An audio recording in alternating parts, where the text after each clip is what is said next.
Alors Maurice Wolf, d'abord, je suis ravie de vous accueillir à nouveau au micro de Radio JM. On va bien sûr évoquer ce qu'est la conjoncture économique métropolitaine parce que c'était il y a quelques jours à peine, le 24 février. La Chambre a présenté les résultats de son enquête de conjoncture du 4e trimestre 2021. On pourrait commencer de façon très, très basique à vous demander comment se portent les activités, quelle a été l'activité des entreprises dans cette fin d'année 21. D'abord, une enquête métropolitaine de conjoncture, elle est indispensable parce que finalement, on prend la température et prendre la température, c'est important, surtout dans ce que peut être l'année 2022 qui, à mon avis, sera compliquée. C'est un petit exercice qu'on fait depuis longtemps et aujourd'hui, avec la Banque de France, et le partenariat est extrêmement intéressant parce que finalement, on a un regard qui est très complémentaire. Bien sûr. Alors, pour répondre à ta question, Elsa, que s'est-il passé sur l'année 2021 et comment vont nos entreprises aujourd'hui ? J'ai envie de dire simplement, la France a redémarré, et rappelle-toi ce qu'on disait en septembre, a très fortement démarré. Absolument. Ça veut dire que la croissance économique de la France se termine fin 2021 plus 7%. Et donc ça veut dire que ce plus 7%, on le retrouve sur notre territoire métropolitain, et ça c'est une bonne chose. Oui. Mais en réalité, la vraie question à se poser, c'est ok, on a fait 7%, mais le niveau de 2020 était tellement impacté par le Covid que le plus 7% veut dire donc, des il faut choses. peut-être regarder avec les années précédentes. C'est exactement ça. C'est se dire, est-ce que vraiment toutes nos activités ont redémarré et se retrouvent à un niveau d'activité comparable à 2019, c'est-à-dire avant crise. On va dire les choses simples, Elsa. Industrie, construction, négoce de gros, tout ça, on a marché. Retrouvé les Bien niveaux sûr. d'avant 2019. Bien Et donc ça, très bonne nouvelle. Par contre, quand on est dans le café, hôtel, restaurant, quand on est dans l'événementiel, nous n'avons pas retrouvé les niveaux de 2019. Et donc là, ça veut dire... l'industrie ? L'industrie redémarre, clairement. L'industrie est plutôt du bon côté. L'industrie est plutôt du bon côté et en même temps, mais ça je pense que ça sera fortement abordé ensemble dans cette petite échange, 2022 sera peut-être un peu plus compliqué. Je crois que c'est en tout cas plus compliqué que ce à quoi on s'attendait, ça c'est sûr. Donc ce qu'on peut dire, c'est que la hausse d'activité est évidente de façon globale. En revanche, qu'en est-il de l'investissement ? L'investissement, il a redémarré mécaniquement parce que forcément, quand l'activité redémarre fortement, tu as un investissement qui redémarre fortement. Mais je vais tout de suite diverger sur un sujet, Elsa. Quand les entreprises elles investissent, c'est que par définition, elles ont confiance. Oui. Quand on fait nos business, quand on embauche, c'est qu'on a confiance. L'emploi est en très grande forme. Je rappelle juste un chiffre. Fin 2021, le monde privé que nous représentons, on a créé 650 000 emplois. Oui, donc c'est plutôt un bon signe. L'apprentissage dont on a souvent parlé sur ce plateau, qui était en France finalement une voie qu'on n'utilisait pas. Un peu le parent pauvre, bien sûr. Un peu le parent pauvre. Aujourd'hui, 720 000 contrats d'apprentissage signés fin 2021. C'est du jamais vu. Bon. Donc ça veut dire que concrètement, on commence à voir l'apprentissage comme d'autres pays européens le voient, c'est-à-dire une voie tout à fait légitime, voire même royale pour réussir. Bien sûr. Et donc ça veut dire que donc, fin 2021, on finit bien. Mais 2022, est-ce que la confiance ne pourrait pas se transformer en attente ? Alors, il n'y a pas que ça. Il y a quand même d'autres points importants. C'est que quoi qu'on en dise, même si cela redémarre, on a un problème. On le sait, on a des difficultés d'approvisionnement. Et cela, c'est persistant. Et je ne pense pas qu'avec ce qu'on vit en ce moment, on va en parler plus en détail, ça va s'arranger. Les difficultés d'approvisionnement, en plus, elles ont, en réalité, c'est deux difficultés. La première difficulté, c'est celle mécanique d'être livré. Bien sûr. C'est-à-dire que je prends toujours le même exemple, je fabrique des voitures, je n'ai pas de semi-conducteurs ou je n'en ai pas assez, ce qui fait que nous, par exemple, moi, dans mon métier de tous les jours, je commande mes véhicules, j'ai des délais dont on ne peut pas imaginer à quel point on précise que vous êtes dans les ambulances quand même, que les gens vous suivent. Exactement. Ils sont à la fois longs et quelquefois décalés par un simple mail. Nous ne vous livrons pas en avril, mais en septembre. D'accord. Ah oui. Donc ça veut dire que sur les approvisionnements, il y a non seulement un problème de lait, et puis aujourd'hui, il y a un problème de prix. Oui. C'est-à-dire qu'il y a eu mécaniquement une inflation qui s'est mise en œuvre et qui fait que cette inflation commence à pénétrer nos bilans, nos comptes d'exploitation. Et donc les chefs d'entreprise que l'on a, on a une seule question, un seul enjeu sur 2022. Si cette inflation est amenée à se continuer, et ce qui se passe en termes de choc pétrolier peut l'annoncer. On a bien peur que ce soit le cas. Hein. La vraie question, c'est est-ce qu'on va être capable de répercuter cette inflation sur nos clients ? Et ça, c'est pas si sûr selon les métiers. Et comment ? C'est pas aussi simple que ça, évidemment. En tout cas, ce qu'on a pu constater, c'est que la fin d'année 2021 a déjà amorcé un petit ralentissement, Maurice Wolf. C'est exactement ça. Quand effectivement, tu viens regarder plus en détail 2021, plus 7% en 2021, la métropole a redémarré très clairement. Mais le quatrième trimestre, en réalité, il est un peu en ralenti. En attente, c'est vraiment ça l'attente. Je me rappelle ce qu'on disait quand on présentait cette conjoncture avec la Banque de France. On disait qu'il y a une espèce d'atterrissage en 2021, ce qui fait qu'on aborde 2022 finalement avec un taux de croissance qu'on attend entre 3 et 4% aujourd'hui. Quand même. Mais qui finalement nous ramène dans un peu plus de normalité. Donc tu as raison, 2021 a fini très fort, mais dans le détail, le quatrième trimestre a atterri. Et peut-être nous faisons comprendre que 2022 va atterrir aussi. Vous savez, c'est comme l'euphorie, quoi. Il y a eu une euphorie de la reprise, et du coup, quand on a vu aussi les difficultés d'approvisionnement et maintenant la tension que l'on a à l'échelle internationale, tout cela fait que 2022, les perspectives, même si elles pouvaient être bonnes aujourd'hui, comment sont nos entreprises? Comment elles perçoivent ce contexte actuel? Donc le 24 février, on sentait déjà les choses. Aujourd'hui, les choses sont encore plus claires. La guerre a été déclarée. Il y a des choses positives comme cette union de l'Europe et qui peut être une force demain économiquement, mais il y a aussi une grande inquiétude. Quand tu vas dans les entreprises, tu interroges le chef d'entreprise, jusqu'à ces événements terribles en Ukraine, les chefs d'entreprise disaient deux choses. La première chose, c'est est-ce que cette inflation est vraiment présente? Est-ce qu'elle va se transformer et finalement aller dans mes salaires ou pas? Oui, est-ce qu'elle est durable et donc il faut la répercuter ou pas? Exactement. Et puis, deuxième interrogation, c'est celle que tu mettais en avant, c'est les enjeux d'approvisionnement. Et puis, assez régulièrement, selon les secteurs dans lesquels tu te trouvais, par exemple le mien du transport, mais aussi le café, hôtel, restaurant, les enjeux de recrutement. Quand on a eu cet épisode qui malheureusement continue à se dérouler en Ukraine, tu as une nouvelle préoccupation qui arrive, c'est cette tension géopolitique dont on se pose tous la question, quelles sont les conséquences possibles sur nos entreprises et notamment nos entreprises métropolitaines. Faut être très honnête, je ne suis pas sûr qu'à ce stade, on ait encore vu toutes les conséquences économiques de cette guerre. En tout cas, on ne sait pas concrètement, véritablement, comment ça va se répercuter en chiffres, j'entends. Exactement. Mais il y a quand même déjà des premiers facteurs. Le premier facteur en termes de conséquences, c'est ce qu'on disait en intro. Le monde économique qui va bien, c'est un monde économique en confiance. Ouais. De toute évidence, avec ces tensions-là, avec un Poutine qui concrètement... ingérable. On se dit, mais qu'est-ce qui va se passer? Et donc la confiance, cette confiance pourrait se transformer en attente. Première chose. Quand tu regardes les entreprises, notamment métropolitaines, on est très peu finalement à exporter, ce qui d'ailleurs est un problème aussi pour notre pays. C'est une difficulté, mais là qui se transforme du coup en avantage. Et on exporte très peu. Vers la Russie, c'était pas quelque chose de très... La troisième chose qui pourrait être une conséquence très concrète, et qui à mon avis est déjà là, j'ai dit la même chose à la Banque de France, j'ai un peu d'expérience dans le monde économique, je n'ai jamais entendu parler de choc pétrolier. J'en avais entendu parler quand j'étais à l'école et que je comprends. Quand on était petit. Et là, depuis qu'effectivement Poutine a envahi l'Ukraine, il y a un mot qui revient régulièrement que je pense que tu as utilisé dans toutes tes interventions, c'est qu'on parle de choc pétrolier.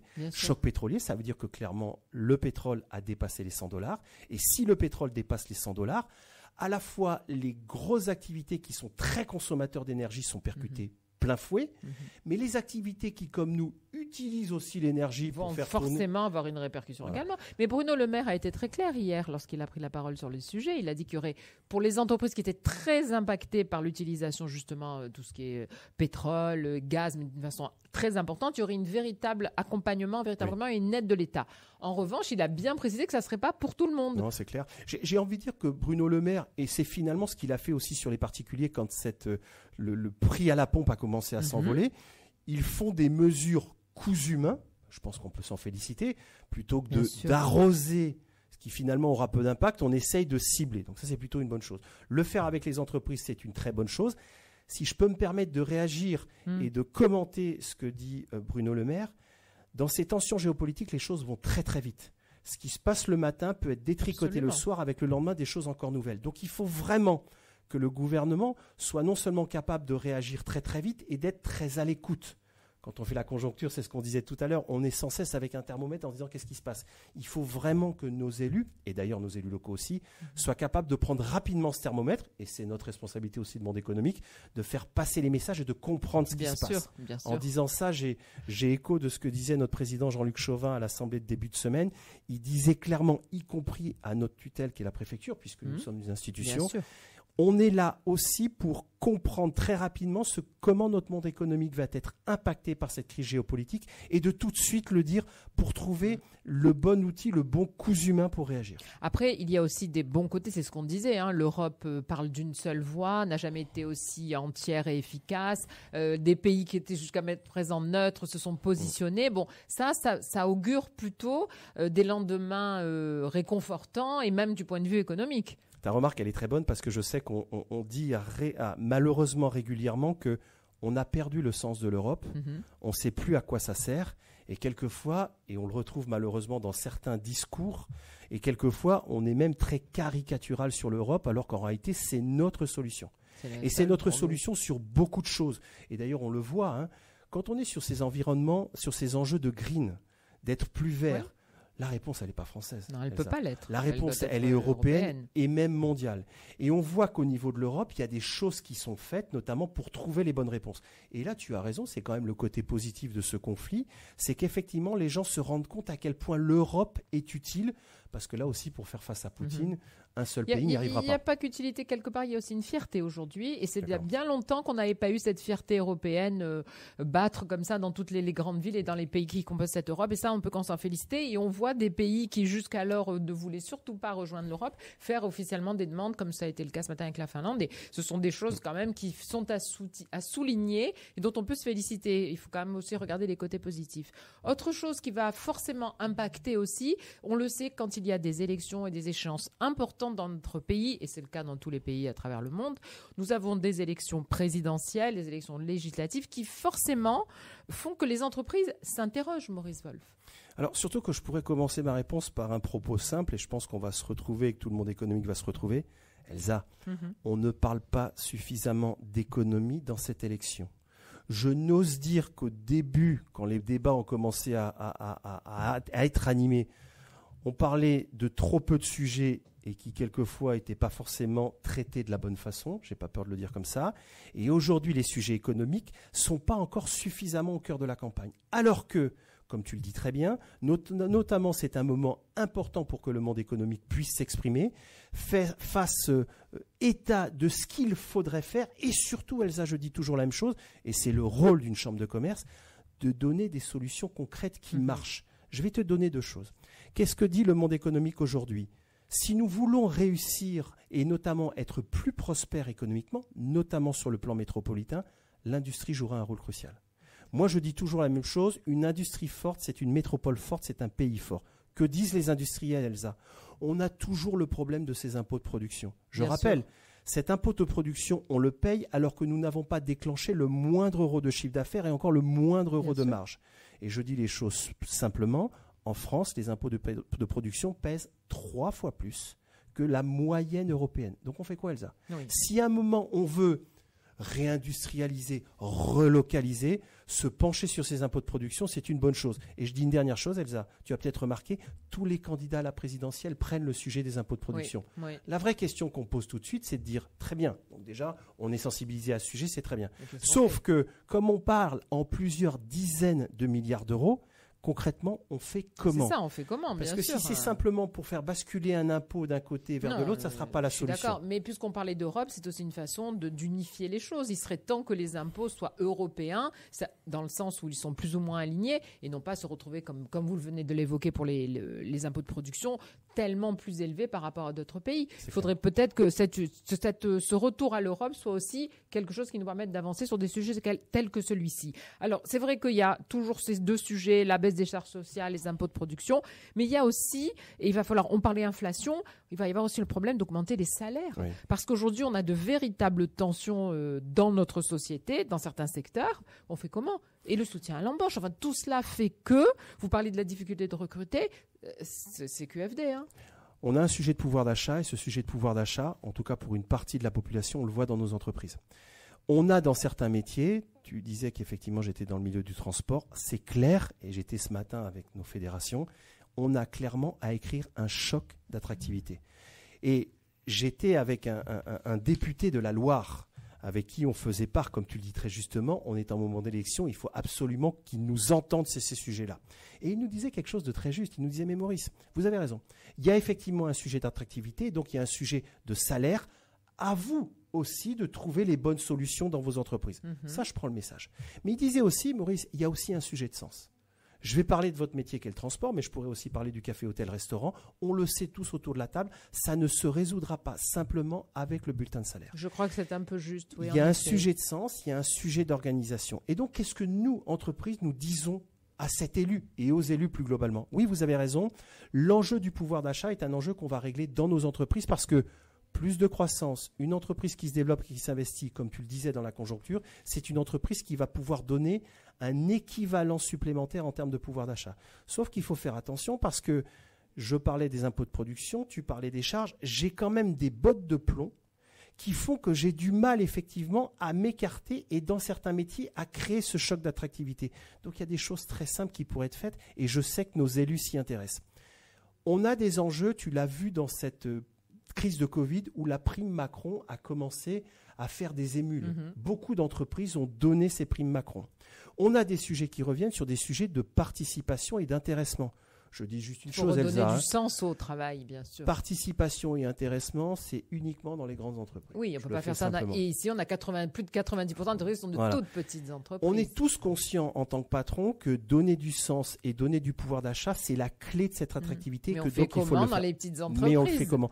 Mais on a des propositions, Elsa. Ça veut dire simplement qu'il faut nous écouter et peut-être se dire qu'à un moment, une partie de cette rémunération supplémentaire que l'on donne soit désocialisé, défiscalisé, de telle façon à ce que l'entreprise, l'effort de l'entreprise se transforme tout de suite en pouvoir d'achat. Et ne culpabilise pas l'entreprise aussi. Exactement. Donc il y a des solutions, c'est un vrai sujet. Et le sujet du pouvoir d'achat, il est aussi dans la campagne, mais entendons les chefs d'entreprise sur le comment. Maurice Doif, vous ne croyez pas quand même que ce qui se passe aujourd'hui fait que l'inquiétude et la tension internationale est au premier rang, au premier chef en fait de nos préoccupations, ce qui fait que forcément ce sujet-là s'est invité dans la campagne. Le président de la République lui-même, en tant que candidat, il ne va pas tarder à se déclarer à annuler tous ses meetings. Est-ce que ça ne fait pas aussi de tous les autres sujets des sujets qui vont rester de côté, qu'on ne va pas véritablement aborder, et surtout est-ce qu'on va pouvoir apporter des solutions à ce qu'on vient d'évoquer ensemble alors qu'on a une crise internationale à régler ? J'ai envie de te répondre et de te faire une réponse de Normand, Elsa. C'est oui et non. Oui, et finalement, heureusement qu'on est focalisé sur ce qui se passe en Ukraine, à trouver des solutions. Je ne suis pas du tout un spécialiste, mais il faut absolument trouver des solutions, tellement c'est un drame. Mais en même temps, c'est une responsabilité de nos entreprises, des chefs d'entreprise que nous sommes, de profiter de ce moment d'élection, parce que c'est une élection qui est importante pour les Françaises et les Français. Elle est primordiale, c'est la première, celle que les Français vont le plus voter normalement. Exactement. Et c'est un moment pour nous de remettre ces sujets économiques sur la table. Et honnêtement, c'est aussi notre responsabilité de savoir se faire entendre en donnant des solutions qui marchent. Bien sûr. Et de les expérimenter. Évidemment, évidemment. En tout cas, merci pour cette analyse que nous avons fait ensemble. Et puis, vous voyez, à chaque fois, il y a des nouveaux sujets qui s'invitent et qui compliquent la donne économique. On voudrait pourtant beaucoup plus simple. Merci beaucoup, Maurice Wolf. C'est ce qui fait la richesse aussi de nos débats. Oui, je suis d'accord. Allez, on termine ce journal ensemble.